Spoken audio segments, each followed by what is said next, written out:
महाराष्ट्र से। राधे राधे महाराज जी। महाराज जी, आपको जब से सुना है तब से नाम जप करने में प्रीति बढ़ी है। महाराज जी मैं एक गृहिणी हूँ। महाराज जी, गृहिणी के लिए भागवतिक दिनचर्या कैसी होनी चाहिए? सुबह प्रातः कालीन उठकर भगवान को प्रणाम करके भगवान नाम जप करते हुए अपने पति और परिवार की अनुकूलता की पूजा करनी चाहिए।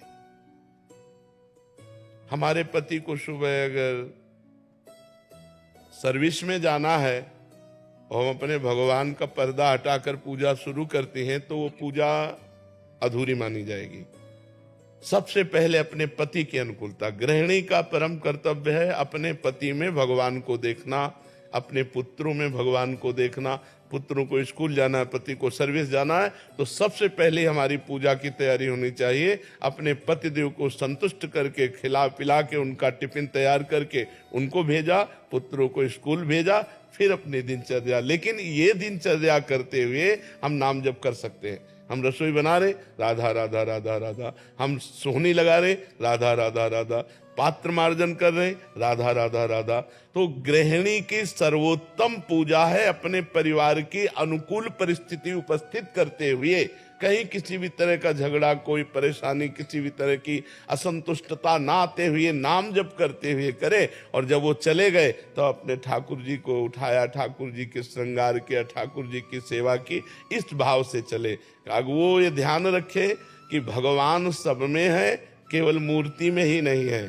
सास ससुर में भी भगवान है, हमारे पति में भगवान है, और जो परिवार के सदस्य पति के हैं वो भी भगवान के ही स्वरूप हैं। हमारा ऐसा व्यवहार सबके प्रति होना चाहिए, किसी को तनिक भी असंतुष्टता या हमारी चेष्टा से दुख नहीं पहुंचना चाहिए। यही सबसे बड़ी भगवान की पूजा होगी। किसका प्रश्न? बच्चों को डांटती हूँ तो ऐसा लगता है कि उनको दुख ना लगे। नहीं, ये हमारा कर्तव्य है।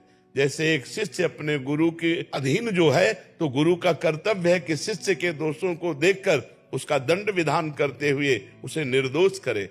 जैसे एक पुत्र पिता के अधीन रहता है तो पिता का कर्तव्य है पुत्र को गुणवान बनाने के लिए आवश्यकता पड़ने पर उसे डांटे, उसे शासन में ले। तो ये कोई दोष नहीं है, ये तो हमारा कर्तव्य है, हमें कर्तव्य पालन करना है। आदर्श श्रीवास्तव जी मुंबई से। राधे राधे। राधे राधे महाराज जी इनका भी सेम प्रश्न है। कह रहे कि जब ऑफिस में किसी कर्मचारी को दंड देता हूं तो मन जलता है कि जब भगवान सबको क्षमा कर देते तो मुझे भी क्षमा कर देना चाहिए, तुम क्यों दंड? भगवान सबको क्षमा नहीं करते, नहीं तो ये सब किसी को कर्म भोग भोगना ही ना पड़े। सब मंदिर जाते हैं, सब हाथ जोड़ते हैं, सब जय जय मनाते हैं, नहीं क्षमा करते हैं। क्षमा तब करते हैं जब कोई आर्त भाव से कि अब लो नसानी, अब ना नसो, आज तक किया, हे परमात्मा आज के बाद कदापि नहीं करूंगा और निरंतर नाम जप करूंगा, सही चलूंगा। तो भगवान कुछ दिन देखते हैं अब फिर उसको क्षमा कर देते हैं। अगर ऐसे कोई गलती नहीं करना चाहता, गलती करने का स्वभाव नहीं है, लेकिन स्वाभाविक संयोग वसात गलती पड़ गई और हम अधिकारी पद पर हैं और हम देखते हैं कि इसका गलत स्वभाव नहीं है, गलत करना भी नहीं चाहता, संयोग वसात गलत हो गया है, तो छोटा मोटा दंड देकर उसे क्षमा कर देते हैं। या हम आगे उससे गलती ना हो ऐसी बात कह के उसे क्षमा कर देते हैं। लेकिन जिनका स्वभाव ही है अपराध करना, गलतियां करना, उनको क्षमा नहीं करना चाहिए। उनका सुधार ही दंड के द्वारा होता है, वो क्षमा के द्वारा ठीक नहीं। वो क्षमा के द्वारा उनकी आपराधिक प्रवृत्तियां और बढ़ती हैं, उनको दंड के द्वारा पवित्र करके शासन में लेना चाहिए। तो ये भगवान ने इतना तो ज्ञान दिया ही है कि सामने वाला व्यक्ति आपराधिक प्रवृत्ति वाला है या संयोग वसात अपराध बन गया है। कभी कभी ऐसा होता है कि आपराधिक प्रवृत्ति ना होने पर संयोग वसात अपराध बन जाता है। तो संयोग वसात प्रवृत्ति जो नहीं है उसको हमें क्षमा करना चाहिए, लेकिन आपराधिक प्रवृत्ति वाले को क्षमा नहीं करना चाहिए। उसे दंड देना ही भगवान की पूजा है। भगवान ने दंड विधान बनाया क्यों है? मान लो यहाँ तो कानून की ये व्यवस्था है, हमारे यहाँ नरक की व्यवस्था है। बड़े बड़े भयंकर कष्ट नरकों में दिए जाते हैं, तो भगवान ने ही तो बनाया है। जो आपराधिक प्रवृत्ति वाले अपने स्वभाव को नहीं ठीक कर पा रहे हैं और पाप करते चले जा रहे हैं, तो उनका मार्जन होगा दंड। जैसे यहाँ जेल में होता है, डंडा चलता है, 20 साल की सजा हुई, ये हुआ वो, ऐसे वहां भी नर्क का विधान है। जो यहाँ दंड नहीं भोगते उनको फिर नर्क में दंड भोगने को मिलता है।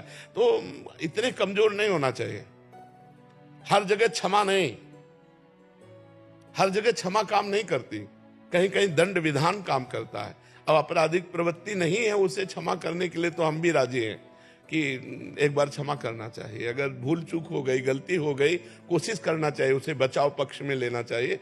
लेकिन जिनकी प्रवृत्ति है छल कपट अपराध प्रमाद स्थिति, धर्म के विरुद्ध आचरण करना, ऐसों को दंड देना चाहिए। दंड से ही उनकी बुद्धि शुद्ध होती है।